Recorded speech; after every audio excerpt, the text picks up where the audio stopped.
Hello दोस्तों, good morning. स्वागत है एक बार फिर से आप सभी का एमजेटी एजुकेशन में। दोस्तों आज है 9 जुलाई। आज की इस वीडियो में हम लोग बात करेंगे 9 जुलाई 2021 के करंट अफेयर के सभी इंपॉर्टेंट क्वेश्चंस के बारे में। पूरी वीडियो ध्यान से देखिएगा। पूरी वीडियो बहुत ही अच्छे से डिटेल में आपको समझाई गई है। अगर वीडियो पसंद आए वीडियो को लाइक और शेयर जरूर कर देना। अगर आपने अभी तक चैनल को सब्सक्राइब नहीं किया है, चैनल को सब्सक्राइब कीजिए, बेल आइकन को प्रेस कीजिए, आने वाली सभी वीडियोज का नोटिफिकेशन पाइए। इस वीडियो की डिटेल्स के साथ पीडीएफ दोस्तों और क्विज आपको मिल जाएगी हमारे एप्लीकेशन एमजेटी ऐप पर। गूगल प्ले स्टोर से आप एमजेटी ऐप जरूर इंस्टॉल कीजिए। चलिए बात करते हैं लास्ट डे के क्वेश्चंस की। लास्ट डे का हमारा पहला क्वेश्चन था आपसे, किस संविधान संशोधन के बाद से किसी राज्य का राज्यपाल एक से अधिक राज्यों का प्रभार संभाल सकता है। दोस्तों ये 7वां संविधान संशोधन हुआ था 1956 में, उसके बाद से ही ये नियम लागू कर दिया गया। ठीक है। वर्तमान में फ्लिपकार्ट की पेरेंट कंपनी कौन है? तो वॉलमार्ट है। इसने फ्लिपकार्ट को खरीदा था 2017 में। पुर्तगाली ग्रैंड प्रिक्स फार्मूला 1 रेस किसने जीता है? लुइस हैमिल्टन ने जीता है। United Nation Food and Agriculture Organization का हेडक्वार्टर कहाँ पर है? रोम में, इटली में है। इन सभी क्वेश्चंस के बारे में कई स्टूडेंट ने बहुत ही अच्छे से आंसर किया था डिटेल्स के साथ। आप सभी लोग ऐसे ही डिटेल्स के साथ आंसर जरूर किया करो। चलिए बात करते हैं आज के दिन के पहले क्वेश्चन की। पहला क्वेश्चन है, प्रधानमंत्री नरेंद्र मोदी जी ने कौन से नए मंत्रालय का गठन किया? तो जैसा कि आपको पता है दोस्तों, प्रधानमंत्री नरेंद्र मोदी जी ने कैबिनेट का विस्तार किया है अपने, और इसमें 43 नए मंत्रियों को शपथ दिलाई गई है। अब इसी के तहत एक नया मंत्रालय भी जोड़ा गया है। अभी कल मैंने आपको एक वीडियो दी हुई है, डिटेल वीडियो इस पर, ठीक है, कि कौन कौन से मंत्रियों ने शपथ ली है, इसको किसको कौन से मंत्रालय का प्रभार मिला हुआ है। तो अगर आपने वो वीडियो नहीं देखी है तो उसको जरूर देखिए, क्योंकि आप आने वाले समय में कोई भी एग्जाम देने जाओगे यहाँ से क्वेश्चन बनेगा ही बनेगा, 101% गारंटी है। तो आप कल की वीडियो को जरूर देखिए। इसके अलावा दोस्तों यहाँ पर जो नया मंत्रालय गठित किया गया इसके बारे में यहाँ पर बात करेंगे। नया मंत्रालय है सहकारिता मंत्रालय, ठीक है, मिनिस्ट्री ऑफ कोऑपरेशन। तो इसको गठित किया गया है। ये नया मंत्रालय जुड़ा है भारत सरकार में। और इसका मंत्री किसे बनाया गया? तो दोस्तों सहकारिता मंत्री बन गए हैं अमित शाह जी। अमित शाह जी भारत के गृह मंत्री हैं और इनको सहकारिता मंत्रालय भी सौंप दिया गया है। तो ये हैं भारत के पहले सहकारिता मंत्री। क्लियर। तो अब ये सहकारिता मंत्रालय बनाया क्यों गया है?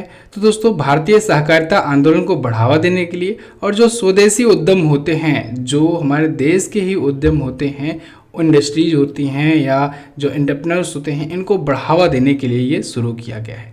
ठीक है। अब देखिए भारत सरकार की जो 43 नए मंत्री बने हैं, इसमें देखिए अब टोटल कितना हो गया है कैबिनेट की साइज। इसमें देखिए भारत के जो केंद्रीय मंत्री हैं कैबिनेट में, उसमें है 30, और टोटल राज्य मंत्रियों की संख्या हो गई है 45, और टोटल राज्य मंत्री जो स्वतंत्र प्रभार होते हैं उनकी संख्या है 2। तो इस प्रकार से टोटल कितनी संख्या हो गई? 77।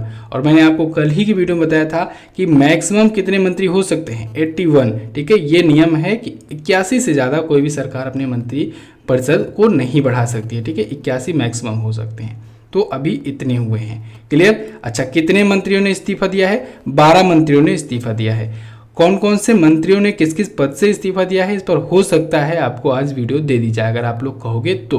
ठीक है। क्योंकि ये भी पूछा जा सकता है कि कौन से मंत्री किस मंत्रालय का प्रभार संभाल रहे थे जिन्होंने वो पद त्याग दिया या इस्तीफा दिया है। ठीक है। तो इसको आपको जानना है तो आप लोग कमेंट कीजिए, बताइए। इस पर भी वीडियो आज आपको दे दूंगा, क्योंकि आप देखिए इस टॉपिक से दोस्तों क्वेश्चन बनना ही बनना है। मैं बार बार आपसे कह रहा हूँ, आप किसी भी एग्जाम की तैयारी कर रहे हो, इस क्वेश्चन से क्वेश्चन बनेगा ही बनेगा आपके एग्जाम में, कि कौन सा मंत्रालय किसे मिला है, ठीक है, कितने मंत्री कैसे नियुक्त किए गए हैं, कहाँ कहाँ पर किसे किसे नियुक्त किया गया है। बहुत ज़्यादा इंपॉर्टेंट है, किसी भी प्रकार से आपसे क्वेश्चन पूछ सकता है। तो इसको अच्छे से पढ़ लीजिएगा। कल की वीडियो जो मैंने दी हुई है उसको अच्छे से देख लीजिए। ठीक है। यहाँ से क्वेश्चन बनना ही बनना है।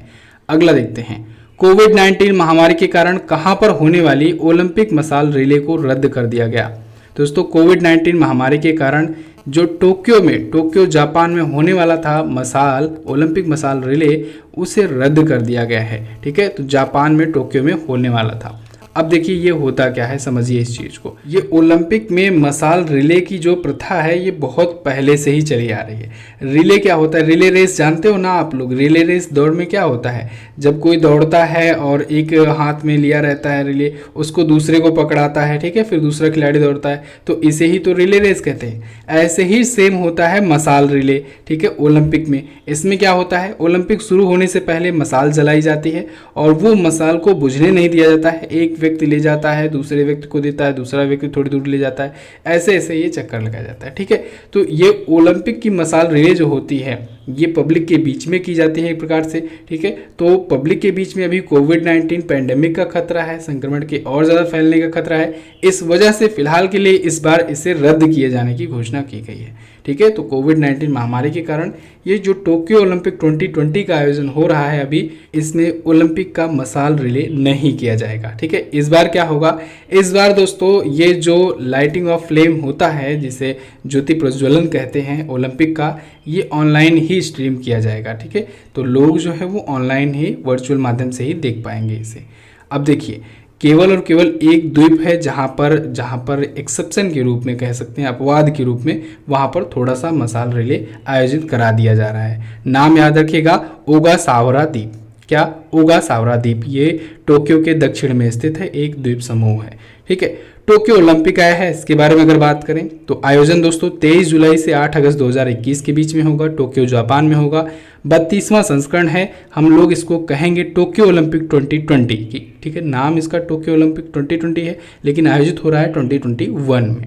अब देखिए, भारत में दोस्तों, भारत में जो टोक्यो ओलंपिक में रिप्रेजेंटेटर हैं, यानी भारत के जो ध्वजवाहक होंगे भारतीय टीम के, वो कौन होंगे?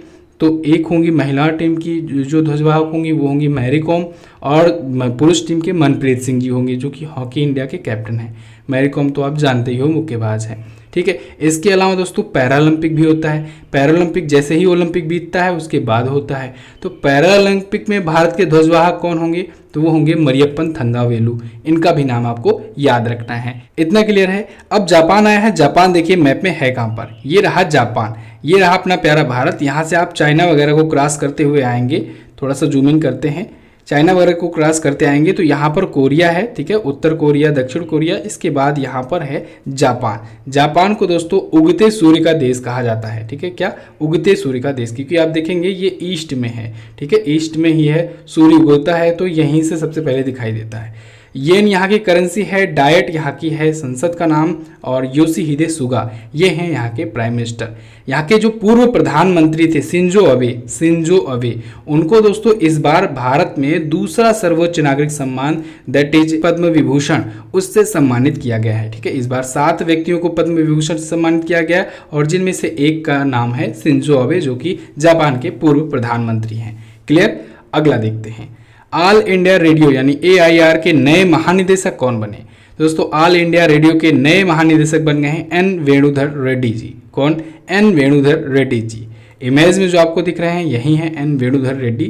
1988 बैच के ये IAS ऑफिसर हैं, इंडियन एडमिनिस्ट्रेटिव सर्विसेज के ये ऑफिसर हैं। अभी वर्तमान में समाचार सेवा प्रभाग ऑल इंडिया रेडियो के ये प्रधान महानिदेशक के रूप में काम कर रहे हैं। ऑल इंडिया रेडियो के बारे में बात करें तो इसकी स्थापना दोस्तों 1936 में हुई थी। हेडक्वार्टर्ड है ये नई दिल्ली में, और ऑल इंडिया रेडियो को ही तो दोस्तों हम लोग आकाशवाणी के रूप में जानते हैं। ठीक है, 1957 के बाद से आकाशवाणी के रूप में इसे जाना जाता है, तो ये भी आपको ध्यान रखना चाहिए। ठीक है, चलिए अगला देखते हैं। केंद्र सरकार ने किस मंत्रालय में खुदरा और थोक व्यापार को शामिल किया? तो केंद्र सरकार ने अभी हाल ही में MSME मंत्रालय में दोस्तों खुदरा और थोक व्यापार को शामिल करने का निर्णय लिया है। यानी अब MSME के अंतर्गत ये भी आएगा, खुदरा और थोक व्यापार भी शामिल होगा।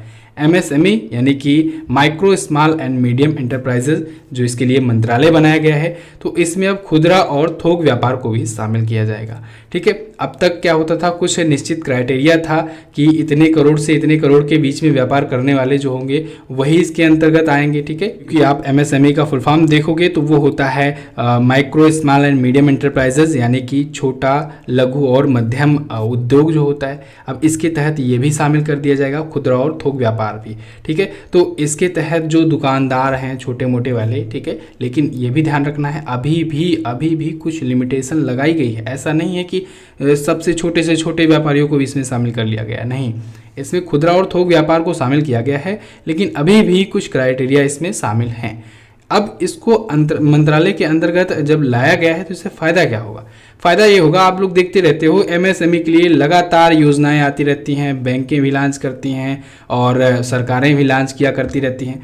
तो उनकी माध्यम से, योजनाओं के माध्यम से लोन वगैरह मिलता है, लोन माफ़ भी होता है जो लिए रहते हैं, ठीक है। और भी बहुत सारी योजनाएं होती हैं। तो इन सब का फायदा अब ये खुदरा और थोक व्यापार वाले भी व्यापारी उठा सकेंगे, ठीक है, क्योंकि अब ये भी एमएसएमई मंत्रालय के अंदर काउंट किए जाएंगे। ओके, अच्छा, अब एमएसएमई मंत्रालय आया है तो इसके बारे में आपको ये भी पता होना चाहिए कि नए केंद्रीय मंत्री बन गए हैं, ठीक है। अब तक आप नितिन गडकरी जी को जान रहे थे। नितिन गडकरी जी ये राजमार्ग मंत्रालय का संभाल ही रहे थे मंत्रालय, साथ ही साथ एमएसएमई मंत्रालय भी संभाल रहे थे। लेकिन अब एमएसएमई का प्रभार दे दिया गया नारायण तातू राणे जी को। ये नए केंद्रीय मंत्री बने हैं। तो अब यहाँ से ये पॉइंट हो जाता है इंपॉर्टेंट। एमएसएमई मंत्री आपको याद रखना है क्योंकि ये लगातार चर्चे में रहते हैं। तो कौन है? नारायण तातू राणे, ठीक है। और फिलहाल नितिन गडकरी जी अभी वही राजमार्ग मंत्रालय अपना संभाल रहे हैं। चलिए अगला देखते हैं। अगला, फिच रेटिंग्स ने फाइनेंशियल ईयर 2022 के लिए भारत की जीडीपी ग्रोथ रेट का अनुमान कितना लगाया? तो फिच रेटिंग्स ने बताया है दोस्तों कि भारत की जीडीपी ग्रोथ रेट इस फाइनेंशियल ईयर में, यानी कि ये जो चल रहा है फाइनेंशियल ईयर, इसमें होने वाला है 10.0%। कितना? 10.0%। इससे पहले का इसका अनुमान था 12.8%। इसने अनुमान एक बार फिर से अपना घटा दिया है ड्यू टू पेंडेमिक। अब बताया इसने 10.0% होगा भारत की जीडीपी ग्रोथ रेट। ओके, देखिए जीडीपी और जीएनपी इन दोनों के बारे में समझिए। जीडीपी के बारे में तो बहुत बार मैंने आपको बताया है, जीएनपी भी समझ लीजिए। देखिए जीडीपी और जीएनपी में बहुत ही बेसिक डिफरेंट है। जीडीपी का मतलब ये होता है किसी एक फाइनेंशियल ईयर में किसी देश की सीमा के अंदर जितने भी सेवाओं का और उत्पादों का उत्पादन होता है उसे कहते हैं जीडीपी, ग्रॉस डोमेस्टिक प्रोडक्ट, ठीक है, सकल घरेलू उत्पाद। जीएनपी क्या होता है? जीएनपी का मतलब ग्रॉस नेशनल प्रोडक्ट, यानी किसी एक देश के द्वारा, चाहे सीमा के अंदर चाहे सीमा के बाहर, यानी भारत के बॉर्डर के अंदर या भारत के बॉर्डर के बाहर जितनी भी सर्विसेज का और प्रोडक्ट का प्रोडक्शन होता है उनको कहा जाएगा जीएनपी, ग्रॉस नेशनल प्रोडक्ट। आप ऐसे ही समझो। देखिए सकल राष्ट्रीय उत्पाद, राष्ट्रीय उत्पाद मतलब क्या? राष्ट्र का उत्पाद, ठीक है। राष्ट्र का उत्पाद हो सकता है भारत के अंदर भी हो सकता है राष्ट्र का उत्पाद किसी देश का उत्पाद दूसरे देश में भी हो रहा हो, ठीक है। तो राष्ट्रीय उत्पाद उसे कहेंगे जो भारत के द्वारा स्थापित किया जा रहा हो, और राष्ट्र जीडीपी यानी कि ग्रॉस डोमेस्टिक प्रोडक्ट या घरेलू उत्पाद उसे कहेंगे जो भारत में उत्पादित किया जा रहा हो। समझ लीजिएगा इस चीज़ को, दोनों में अंतर पूछा भी जाता है, ठीक है। बाकी चीज़ें तो मैं आपको इकोनॉमिक वाली वीडियो में पढ़ाऊंगा ही। चलिए अगला देखते हैं। जम्मू कश्मीर में भारतीय सेना ने फायरिंग रेंज का नाम किस अभिनेत्री का नाम के ऊपर रखा? तो दोस्तों जम्मू कश्मीर में भारतीय सेना ने अभी हाल में विद्या बालन जी के नाम पर फायरिंग रेंज का नाम रखा हुआ है। विद्या बालन जी के नाम पर, ये एक्ट्रेस हैं, आप सबको पता है बॉलीवुड की। तो जम्मू कश्मीर के बारामूला जिले के गुलमर्ग में ये जो फायरिंग रेंज स्थित है उसका नाम विद्या बालन जी के नाम पर रखा है, ठीक है। भारतीय सेना ने अपना फैसला लिया है इनकी सिनेमा में योगदान को देखते हुए। अभी साल के शुरुआत में ये गई हुई थी अपने पति सिद्धार्थ राय कपूर के साथ। भारतीय सेना के द्वारा एक गुलमर्ग में विंटर फेस्टिवल आयोजित हुआ था, उसमें ये शामिल हुई थी। तो उसके बाद से ही ये फैसला लिया गया है, ठीक है। चलिए भारतीय सेना आया है, इसके बारे में जान लेते हैं। भारतीय सेना के दोस्तों अभी जो चीफ हैं मनोज मुकुंद नरवणे जी, ये अभी गए थे किसी यात्रा पर। क्या आप मुझे बता सकते हो उस देश का नाम जहां पर अभी हाल ही में इन्होंने भारतीय सेना के स्मारक का उद्घाटन किया है? कमेंट करके बताइएगा जरूर।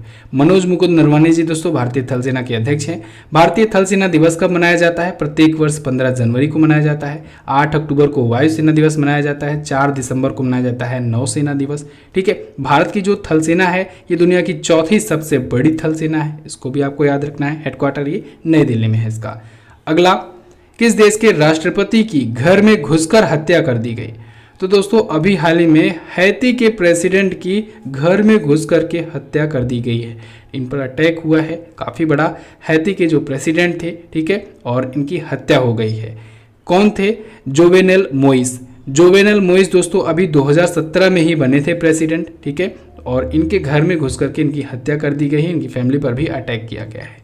इन्होंने अभी एक्चुअली में एक अधिनियम लाया था, एक इसकी घोषणा की थी जो सामूहिक हिंसा और राजनीतिक अस्थिरता पर बेस्ड थी।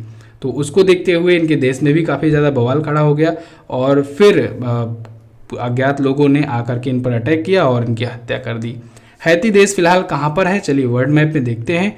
तो वर्ल्ड मैप में देखिए दोस्तों, ये रहा अपना प्यारा भारत। यहाँ से आएंगे हम लोग अमेरिकन कॉन्टिनेंट की तरफ, तो देखिए इधर हम लोग अफ्रीकन कॉन्टिनेंट क्रॉस करेंगे, इसके बाद आ गए अमेरिकन कॉन्टिनेंट में। इधर नॉर्थ अमेरिका कॉन्टिनेंट, इधर साउथ अमेरिका कॉन्टिनेंट। बीच में यहाँ पर आपको क्यूबा के पास में ही दिख जाएगा दोस्तों हैती, बहुत ही छोटी कंट्री है, ठीक है।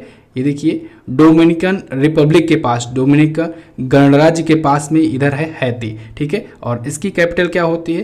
पोर्ट एयू प्रिंस, ये होती है इसकी कैपिटल, हैती नाम के देश की, ठीक है। और यहाँ की करेंसी क्या होती है? अब देखिए ये अमेरिका के पास में तो है, लेकिन इसकी करेंसी डॉलर नहीं होगी, इसकी करेंसी क्या होगी? इसकी करेंसी है गौडे। क्या है? नोट कर लीजिएगा, GOURDE, ठीक है। गौडे है इसकी करेंसी। और यहाँ के प्रेसिडेंट का मर्डर कर दिया गया है। क्लियर? और हाँ दोस्तों, हिंदी का वीडियो कोर्स आया हुआ है। अगर आप किसी ऐसे एग्जाम की तैयारी कर रहे हो like UPSI, PET, RO, TT, लेखपाल वगैरह, तो आप ये वीडियो कोर्स ले सकते हो। 20 जुलाई तक ये वीडियो कोर्स कंप्लीट करा दिया जाएगा, तो आप इस वीडियो कोर्स का फायदा उठा सकते हो।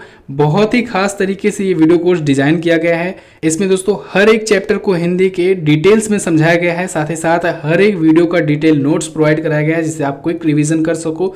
और हर एक चैप्टर का मॉक टेस्ट आपको प्रोवाइड कराया जा रहा है, तो आप मॉक टेस्ट भी सॉल्व करके अपना सिलेक्शन पक्का कर सकते हो। देखिए हिंदी एक ऐसा सब्जेक्ट है दोस्तों कि अगर आप इसमें 100% स्कोर करना चाहो तो 100% स्कोर कर सकते हो, बहुत बड़ी बात नहीं होती है। तो आप इस वीडियो कोर्स को परचेज करके ज़रूर अपना 100% लाना चाहेंगे। अगर आप ये वीडियो कोर्स लेना चाहते हैं तो MZT ऐप ओपन कीजिएगा, जाइएगा वहाँ पर वीडियो कोर्स चेक कीजिएगा, डेमो क्लास अवेलेबल है। पहले डेमो क्लास देख लीजिए, क्या क्या मिल रहा है आपको, पूरा डिटेल देख लीजिए, उसके बाद डिसाइड कीजिए। बहुत सारे बच्चों ने इसको लिया हुआ है, मैं भी आपको रिकमेंड करता हूँ। अगर आपने अभी तक वीडियो कोर्स नहीं लिया है कोई सा, हिंदी का वीडियो कोर्स एक बार जरूर चेक कीजिएगा। चलिए बात करते हैं अगले क्वेश्चन की। द फोर्थ लायन नामक पुस्तक किसने लिखी?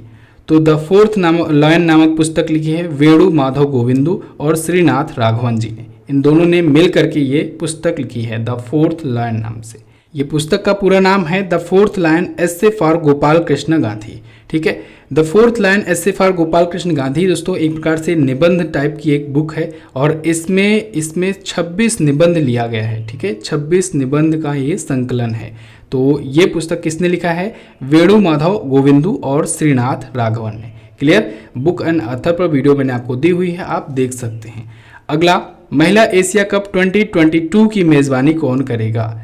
तो यहाँ पर ध्यान दीजिएगा, ये महिला एशिया कप 2022 जो है ये फुटबॉल के लिए है, ठीक है, फुटबॉल के लिए है। और इसकी मेज़बानी महाराष्ट्र करने वाला है। भारत के महाराष्ट्र राज्य के 2 शहरों में, पुणे और मुंबई, 2 शहरों में ये आयोजित किया जाएगा। अब देखिए ये क्वेश्चन लेने की ज़रूरत क्यों पड़ी? क्योंकि अभी हाल ही में ये चर्चे में रहा था। इससे पहले ये आयोजित होने वाला था भुवनेश्वर और अहमदाबाद में, लेकिन अब वहाँ से टाल दिया गया है, इसका वेन्यू अब कर दिया गया है मुंबई और पुणे, ठीक है। तो इस वजह से ये चर्चे में आया, उस वजह से ये हो जाता है क्वेश्चन इंपॉर्टेंट। अब देखिए बायोसेफ बबल के लिए पहले क्या हुआ कि वहाँ पर व्यवस्था अच्छी हो नहीं पाई अहमदाबाद और भुवनेश्वर वगैरह में, तो इस वजह से मुंबई और पुणे को चुना गया है। ये फुटबॉल से रिलेटेड कप है, महिलाओं का होगा एशियाई कप होगा, ठीक है, एशिया कप। अब देखिए महिलाओं का एशिया कप 2022 में हो रहा है फुटबॉल के लिए। फुटबॉल का फीफा वर्ल्ड कप भी 2022 में हो रहा है। कहाँ पर होगा? वो होगा कतर में, उसको याद रखिएगा, कतर में होगा, ठीक है, कतर में 2022 का होगा। अच्छा, फुटबॉल का ही अंडर 17 का जो महिला का विश्व कप होगा, फीफा वर्ल्ड कप, इसकी भी मेज़बानी भारत ही करने जा रहा है, तो इसको भी आपको याद रखना है। फीफा आ रहा है बार बार, फीफा के बारे में जान लीजिए। फीफा का फुल फॉर्म होता है federation international D football association. स्थापना इसकी 1904 में हुई थी, पेरिस में स्थापना हुई थी, लेकिन इसका हेडक्वार्टर कहाँ पर है? इसका हेडक्वार्टर है ज्यूरिख में, ज्यूरिख स्विट्जरलैंड में इसका हेडक्वार्टर है, ठीक है। अध्यक्ष हैं गियानी इन्फेंटिनो। क्लियर? अब महाराष्ट्र आया है, महाराष्ट्र के बारे में जानिए। देखिए मैप में यहाँ पर है महाराष्ट्र, ठीक है। उद्धव ठाकरे जी शिवसेना पार्टी से यहाँ के हैं चीफ मिनिस्टर। गवर्नर है भगत सिंह कोश्यारी जी। दीपांकर दत्ता जी बॉम्बे हाईकोर्ट के चीफ जस्टिस हैं। महाराष्ट्र देखिए अपना बॉर्डर किससे किससे शेयर कर रहा है, तो ये अपना बॉर्डर दोस्तों मध्य प्रदेश से, छत्तीसगढ़ से, तेलंगाना, कर्नाटका, गोवा और गुजरात से शेयर करता है। एक्चुअली में गुजरात से ही ये अलग हुआ था, गुजरात और महाराष्ट्र अलग हुए थे 1 मई 1960 को, ठीक है। तो इसी वजह से 1 मई को गुजरात और महाराष्ट्र स्थापना दिवस मनाया जाता है। महाराष्ट्र में कुल जिलों की संख्या है 36, विधानसभा की संख्या है यहाँ पर सीटों की 288, लोकसभा में सीटें जाती हैं 48 और राज्यसभा में सीटें जाती हैं 19। दोनों ही जो हैं दोनों ही मामले में ये दूसरे नंबर पर है, यानी लोकसभा में दूसरा सबसे ज़्यादा सीट देने वाला राज्य है, राज्यसभा में दूसरा सबसे ज़्यादा सीट देने वाला राज्य है। ठीक है, 48 और 19। पहले पर कौन है? यूपी है जी, उत्तर प्रदेश। ठीक है, और यहाँ पर लोनार झील है, लोनार झील जिसका रंग अभी गुलाबी हो गया था पानी का। ठीक है, ये उल्का पिंड के गिरने से बना था झील, तो ये भी आपको याद रखना है। ठीक है, चलिए यहाँ की राजधानी क्या है? मुंबई है, मुंबई महाराष्ट्र की राजधानी है। अगला क्वेश्चन देख लेते हैं, किस राज्य के पूर्व मुख्यमंत्री वीरभद्र सिंह का निधन हो गया? दोस्तों अभी हाल ही में हिमाचल प्रदेश के पूर्व मुख्यमंत्री वीरभद्र सिंह जी का निधन हो गया है। काफ़ी बड़े नेता थे ये, कांग्रेस के दिग्गज नेता थे, 6 बार के सीएम रह चुके थे ये। ठीक है, 6 बार मुख्यमंत्री रह चुके थे, तो अभी हाल ही में इनका निधन हो गया है। ठीक है, ये कब से कब तक थे? ये 8 अप्रैल 1983 से लेकर के 2017 के बीच में 6 बार रहे थे। अब लगातार नहीं रहे थे, लेकिन 6 बार ये रहे थे मुख्यमंत्री। ठीक है, वीरभद्र सिंह जी, तो अभी हाल ही में इनका निधन हो गया है। क्लियर बिल्कुल। तो बस दोस्तों ये तो थे हमारे आज के दिन के टॉप 10 करंट अफेयर के क्वेश्चंस। आई होप आपको काफी कुछ जानने को मिला होगा। अगर वीडियो पसंद आई है तो वीडियो को कर दीजिए लाइक और शेयर कर देना अपने दोस्तों के पास। शेयर जरूर करना, आप लोग शेयर करते हो, लाइक करते हो तो हमारा भी मोटिवेशन बढ़ा रहता है। तो आप लोग प्लीज़ वीडियो को शेयर जरूर कर दिया करो। इसके अलावा दोस्तों हिंदी का वीडियो कोर्स अगर आपने नहीं लिया है तो मैं बार बार कह रहा हूँ आपसे, एक बार इसको जरूर चेक कीजिएगा। जाइए एटलीस्ट डेमो क्लास देखिए, उसके बाद डिसाइड कीजिए। वीडियोस लगातार इसमें आ रही हैं और 20 जुलाई तक इस कोर्स को कंप्लीट कराने का पूरा टारगेट रखा गया है, तो 20 जुलाई तक ये कंप्लीट करा दिया जाएगा। चलिए बात करते हैं क्वेश्चन ऑफ द डे की। आज का पहला क्वेश्चन आपके लिए, भारत सरकार के कैबिनेट विस्तार के बाद कुल कितने राज्य मंत्री हो गए हैं? खादी ग्रामोद्योग आयोग का मुख्यालय कहां पर स्थित है? अभिनेता दिलीप कुमार की आखिरी फिल्म कौन सी थी? हेनले पासपोर्ट इंडेक्स में दुनिया का सबसे शक्तिशाली पासपोर्ट किसका है? सभी क्वेश्चन बहुत ही इजी हैं, बहुत ही अच्छे क्वेश्चन हैं। इनके बारे में आपको जो पता हो डिटेल में जरूर आंसर करना। वीडियो को इन तक देखने के लिए दोस्तों बहुत बहुत धन्यवाद। मिलेंगे अगली किसी वीडियो में अगले किसी इंपॉर्टेंट टॉपिक के साथ। तब तक के लिए नमस्कार, जय हिंद, वंदे मातरम।